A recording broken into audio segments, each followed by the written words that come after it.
Bismillahirrahmanirrahim. Assalamualaikum warahmatullahi wabarakatuh.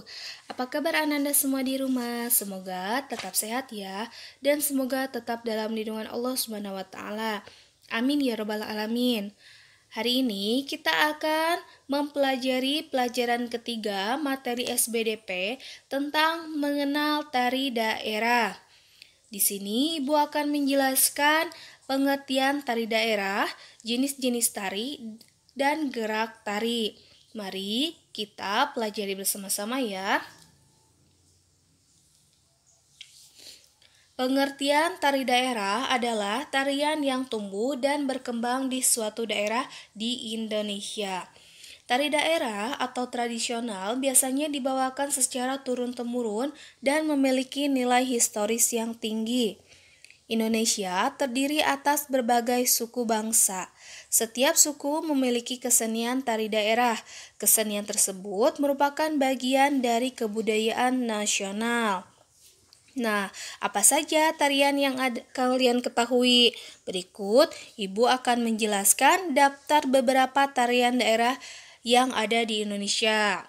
Contohnya di situ ada dari Provinsi Aceh, Sumatera Utara, Barat, Riau, Jambi, kemudian ada dari Jogja, ada Bali, ada dari Nusa Tenggara, kemudian Kalimantan, Sulawesi, Maluku, dan Papua.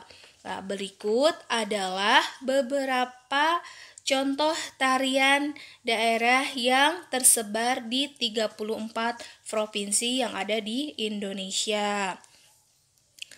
Kemudian, yang kedua, jenis-jenis tari.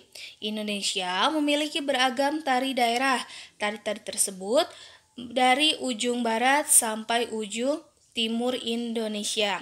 Setiap daerah memiliki keunikan tari, dari gerakan sampai kostum yang digunakan.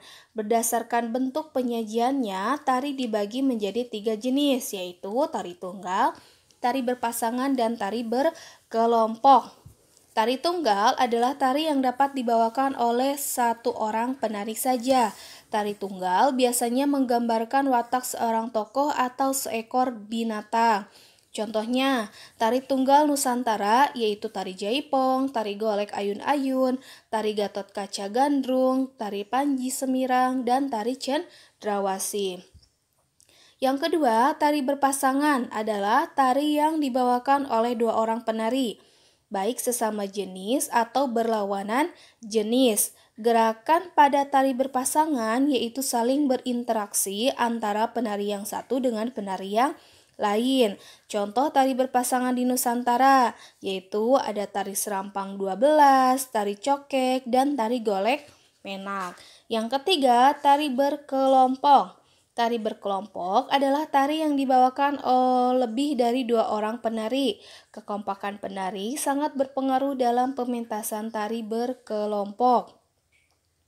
Contoh tari berkelompok di Nusantara yaitu ada tari saman, tari kuda lumping, tari merak, dan tari sedati. Berikut bisa dilihat pada layar ada contoh tari tunggal, tari berkelompok, dan kemudian tari berpasangan.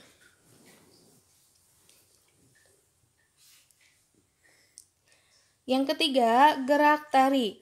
Gerakan merupakan unsur utama dalam seni tari. Seorang penari mengekspresikan keindahan tarian dengan melakukan gerakan-gerakan tubuh.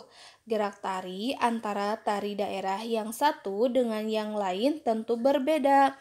Gerakan tari dibedakan menjadi dua jenis, yaitu gerak maknawi dan gerak murni. Gerak maknawi adalah gerakan tari yang memiliki arti atau makna. Gerakan ini juga menggunakan alat yang nyata dalam kehidupan sehari-hari. Misalkan alat peraganya yaitu cermin, kemudian ada gerakan mendayung-dayung, dan gerakan maknawi bersifat menirukan. Jenis gerakan ini dapat meniru gerak hewan, alam, atau manusia. Gerak hewan dan alam disebut gerak imitatif, kemudian gerakan yang menirukan aktivitas manusia disebut gerak mimitif. Yang kedua, ada gerak murni, adalah gerakan yang tidak memiliki makna dan dilakukan untuk memperindah tarian. Biasanya gerakannya lemah gemulai. Gerak murni dapat dilakukan dengan menggunakan tangan, kepala, kaki, bahkan seluruh anggota tubuh. Contohnya ada gerakan ngerayung yang menggunakan gerakan tangan. Nah, bisa dilihat pada contoh gambar pada layar. Berikut adalah penjelasan materi mengenal tari daerah. Semoga hari ini ilmunya diberikan manfaat untuk Ananda semua. Terima kasih Ananda telah menyimak pembelajaran SBDP pelajaran ketiga hari ini. Tetap semangat belajar di rumahnya dan jangan lupa tetap jaga kesehatan dan jaga jarak ketika berpergian. Wassalamualaikum warahmatullahi wabarakatuh.